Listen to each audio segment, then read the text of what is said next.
దేవతల రాజధాని అమరావతి, రైతుల త్యాగం అమరావతి. దేవతల రాజధానిని దయాలుగా విధ్వంసం చేయాలని ఆనాడు చూశారు. 3 రాజధానులని 3 ముక్కలాటలాడి కనీసం ఒక్క ఇటుక కూడా అయిన పరిస్థితి మనందరం చూసాం. కానీ ఒక్క వ్యక్తి నివసించడానికి 700 కోట్ల రూపాయలు ఖర్చు పెట్టి విశాఖపట్నంలో ప్యాలెస్ కడతాం కూడా ఆంధ్ర రాష్ట్ర ప్రజలు చూశారు. ఎన్ని కుట్రలు చేసినా, ఎన్ని ఇబ్బందులు పెట్టినా జై అమరావతి అనే నినాదంతో మనందరం కలిసికట్టుగా ముందరికెళ్ళాం. మనందరం చూసాం. చిన్న పిల్లల దగ్గర నుంచి 80 సంవత్సరాల వృద్ధి వరకు మనందరం ఒకే నినాదం, ఒకే రాష్ట్రం, ఒకే రాజధాని, జై అమరావతి అని ఆనాడు పెద్ద ఎత్తున మనందరం పోరాడం. జై అమరావతి అన్నందుకు రైతులపైన కేసులు పెట్టారు. మహిళల్ని ఏకంగా పోలీసు బూటులతో ఆనాడు తంతం కూడా మనందరం చూసాం. 1631 రోజులు అమరావతి ఉద్యమం నడిచింది. 2000 మంది 270 మంది రైతులు వాళ్ళ ప్రాణాలు కోల్పోతాం కూడా చూసాం. సుమారుగా 3000 మంది రైతులపైన ఆనాడు కేసులు పెడతాం కూడా మనందరం చూస్తాం జరిగింది. కానీ ఆనాడే చెప్పాం, ఆపేసేదానికి అమరావతి ఎవరో ఇంట్లో స్విచ్ కాదు, ఇది పవర్ఫుల్ ప్రధానమంత్రి నరేంద్ర మోడీ గారు శంకుస్థాపన చేసిన అమరావతి అని. ముఖ్యమంత్రి గారు అడిగిన వెంటనే పెద్ద ఎత్తున రైతుల ముందలకొచ్చి ఆనాడు 3 పంటలు పంటున్న భూముల్ని 5 కోట్ల ఆంధ్రుల కోసం రాజధాని ఏర్పాటు చేస్తాం కోసం మీరందరూ భూములు ఇస్తాం జరిగింది. అందుకే ఈరోజు కూటమి ప్రభుత్వం ఏర్పడిన తర్వాత, ప్రజాప్రభుత్వం ఏర్పడిన తర్వాత ఒకే రాష్ట్రం, ఒకే రాజధాని, అది అమరావతి. కానీ అభివృద్ధి వికేంద్రీకరణ చేసి చూపిస్తామని హామీ ఇస్తాం జరిగింది. ఇప్పుడు గౌరవ మంత్రి నారాయణ గారి ఆధ్వర్యంలో అమరావతి పనులు కూడా జెట్ స్పీడ్లో జరుగుతాం, మనందరం కల్లారా చూస్తున్నాం. స్త్రీ శక్తి అంటే నాకు గుర్తొచ్చే మొదటి వ్యక్తి గౌరవనీయులు నిర్మలా సీతారామన్ గారు. ఇప్పుడు చూడండి మేడం గారు ఎంత ప్రశాంతంగా ఉన్నారు. కానీ అదే వ్యక్తి పార్లమెంట్లో ఒకసారి మనందరం చూడాలి. ప్రతిపక్ష పార్టీలు అబద్ధాలు చెప్పేదానికి ప్రయత్నిస్తే వాళ్ళకి చుక్కలు చూపించే వ్యక్తి గౌరవ నిర్మలా సీతారామన్ గారు. మహిళలు ఎలా ఉండాలో ఆవిడని చూస్తే అందరికి అర్థమవుతుంది. ఆవిడ రికార్డులు కూడా ఎవరు బద్దలు కొట్టలేరు.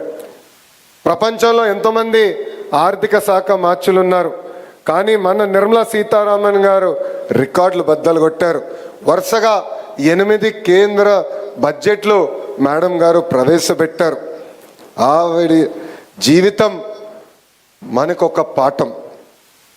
లండన్లో హ్యాబిటేట్ అనే ఒక హోమ్ డెకోర్ స్టోర్లో ఆమె ప్రొఫెషనల్ కెరియర్ ప్రారంభిస్తే 2008లో బీజేపీలో చేరి అధికార ప్రతినిధిగా రాజకీయ ప్రస్తావన చేశారు.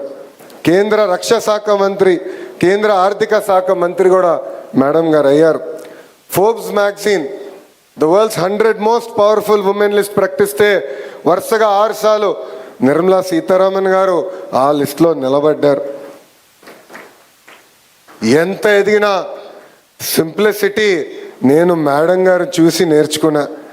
ఇప్పుడు కూడా చేనేత వస్త్రాలే మేడం గారు వేసుకుంటారు. అనేక సార్లు మంగళగిరి చీరలు కూడా మేడం గారు వేసుకుని ప్రమోట్ చేశారు.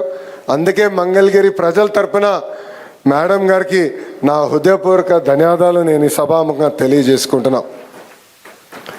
పేద మధ్యతరగతి కుటుంబాలకి అండగా నిలబడాలని ఆనాడు గౌరవ ప్రధానమంత్రి నరేంద్ర మోడీ గారు జిఎస్టీ తగ్గిస్తున్నాం, జిఎస్టీ 2.0 తీసుకొస్తున్నాం అంటే స్మూత్గా ఇబ్బంది లేకుండా అమలు చేశారు నిర్మలా సీతారామన్ గారు. అంతేకాదు ముఖ్యమంత్రి గారు ఎప్పుడు ఆంధ్ర రాష్ట్రానికి ఏ సహాయం కోరినా ఆంధ్ర రాష్ట్ర ప్రజలకి అండగా నిలబడి నడిపిస్తున్నారు గౌరవ మంత్రి నిర్మలా సీతారామన్ గారు. ప్రత్యేకంగా నేను 4 ఉదాహరణలు చెప్పాలనుకుంటున్నా. మొదటిది అమరావతి. ఆగిపోయిన అమరావతి పనులని సరైన దారిలో పెట్టి అవసరమైన ఆర్థిక వనరులు అందించారు నిర్మలా సీతారామన్ గారు. రెండోది పోలవరం ప్రాజెక్ట్. గతంలో రివర్స్ టెండరింగ్ అని కాలయాపన చేసి కాఫర్ డ్యాము, అదేవిధంగా ఇతర ఇంపార్టెంట్ కాంపోనెంట్స్ డ్యామేజ్ అవుతే దానికి ప్రత్యేక బృందం ఏర్పాటు చేసి పోలవరం ప్రాజెక్టును కూడా సరైన దారిలో పెట్టారు నిర్మలా సీతారామన్ గారు. ఆగిపోయిన విశాఖ స్టీల్ ప్లాంట్కి అర్ధరాత్రి 12ంటికి గౌరవ ముఖ్యమంత్రి గారితో మీటింగ్ పెట్టి నిధులు కేటాయిస్తే కాదు, ఆ స్టీల్ ప్లాంట్ను కూడా సరైన దారిలో పెట్టిన వ్యక్తి గౌరవ మంత్రి నిర్మలా సీతారామన్ గారు. ఈరోజు ప్రపంచం మొత్తం విశాఖపట్నం వైపు చూస్తుంది. దానికి కారణం అతిపెద్ద డేటా సెంటర్ ఇన్వెస్ట్మెంట్. భారతదేశంలో అతిపెద్ద డేటా సెంటర్ ఇన్వెస్ట్మెంట్ గూగుల్ అక్కడ వస్తుంది. ఇప్పుడు అందరూ క్రెడిట్ తీసుకోవడానికి ప్రయత్నిస్తున్నారు. కానీ ఆ ఇన్వెస్ట్మెంట్ భారతదేశానికి ప్రత్యేక విశాఖపట్నానికి వచ్చిందంటే దానికి అండగా నిలబడి అవసరమైన భరోసా ఆనాడు అందించారు నిర్మలా సీతారామన్ గారు. ఇట్లా చెప్పుకుంటా పోతే అనేక ఉదాహరణలు ఉన్నాయి. మేడం గారు ఈరోజు ఆంధ్ర రాష్ట్రానికి అండగా నిలబడుతున్నారు కనుకనే మనం అనుకున్న పనులని మనం చేయగలుగుతున్నాం.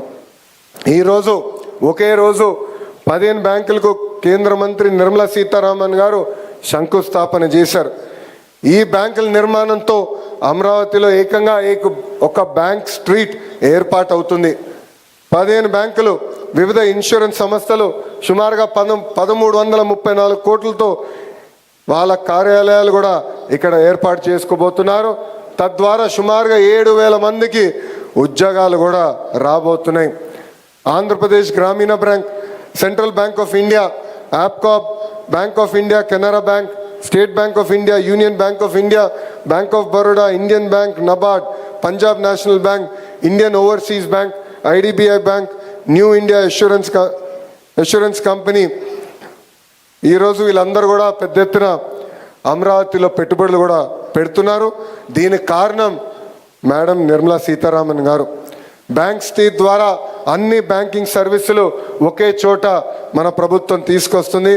అమరావతి నిర్మాణంలో కూడా ఈ బ్యాంకులు కీలకమైన పాత్ర వహిస్తుందని ఈ సభాముఖం తెలుపుకుంటూ ఇక్కడున్న రైతులందరూ కూడా ఒకే విషయం కోరుతున్నాం.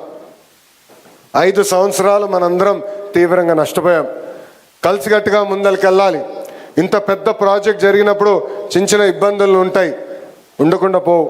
కానీ ఆ సమస్యలన్నీ పరిష్కరించేదానికి గౌరవ ఎంపీ పెమ్మసాని చంద్రశేఖర్ గారు ఉన్నారు, ఎమ్మెల్యే శ్రావణన్ ఉన్నారు, మంత్రి నారాయణ గారు ఉన్నారు.